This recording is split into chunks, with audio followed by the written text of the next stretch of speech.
Michael was one of a kind. Thinking back to when we met and the many times that we spent together, and whenever we were out together and there would be a picture taken, there would be a caption of some kind, and the caption usually said something like an odd couple or an unlikely pair. But to us, it was the most natural and easiest of friendships. I was 13 when we met, and from that day on, our friendship grew. Michael always knew that he could count on me to support him or be his date, and that we would have fun no matter where we were. We had a bond. And maybe it was because we both understood what it was like to be in the spotlight from a very, very young age. I used to tease him and I'd say, you know, I started when I was 11 months old. You're a slacker. You were what, 5? Both of us needed to be adults very early. But when we were together, we were two little kids having fun. We never collaborated together. We never performed together or danced on the same stage, although he did try in vain one night to unsuccessfully teach me the moonwalk. And he just basically just shook his head and crossed his arms at my attempt. We never filmed a video or recorded a song, but what we did do was laugh. It was always a competition to see who could make the other one laugh more or be sillier. Michael loved to laugh. His heart would just burst out of him when he was laughing.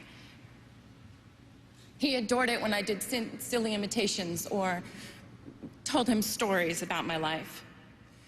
MJ's laugh was the sweetest and purest laugh of anyone's I had ever known.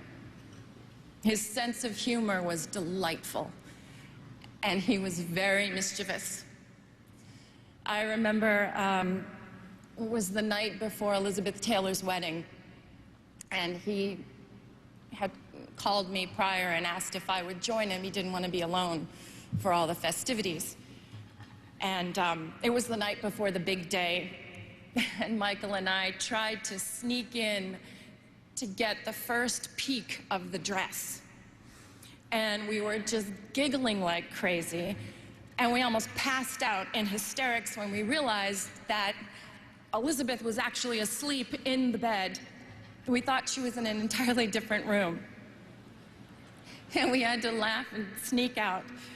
Then at the point of the wedding, when there was the first dance, basically we had to joke that we were the mother and father of the bride. Yes, it may have seemed very odd to the outside, but we made it fun and we made it real. When he started wearing the glove, I was like, what's up with the glove?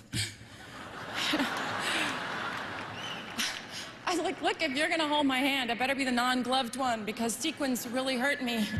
He would dig in. He'd just shake his head and he would just smile. He loved to be teased.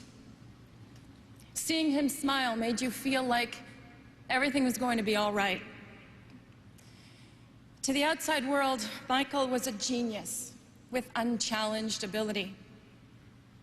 To the people who were lucky enough to know him personally,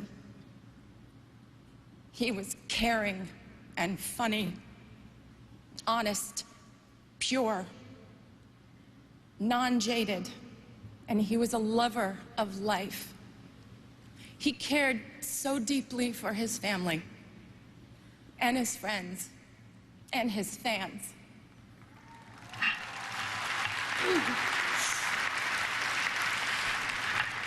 He was often referred to as the king, but the Michael that I knew always reminded me more of the little prince. Thinking of him now, I'd like to share a passage from the book. What moves me so deeply about this sleeping prince is his loyalty to a flower.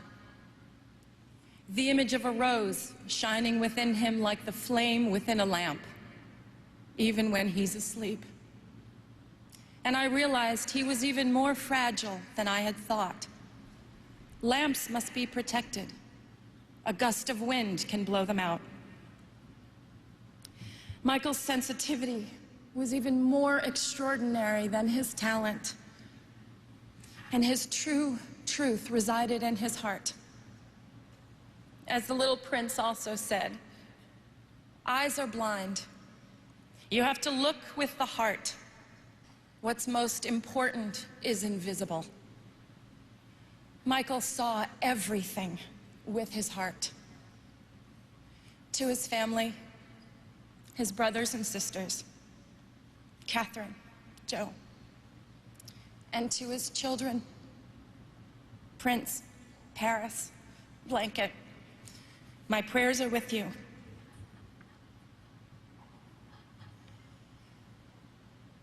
Michael's favorite song was not one of the countless masterpieces that he gave us, but it was a song that Charlie Chaplin wrote for the movie Modern Times. It's called Smile. And there's a line in the song that says, "Smile though your heart is aching." Today, although our hearts are aching, we need to look up where he is undoubtedly perched in a crescent moon, and we need to smile.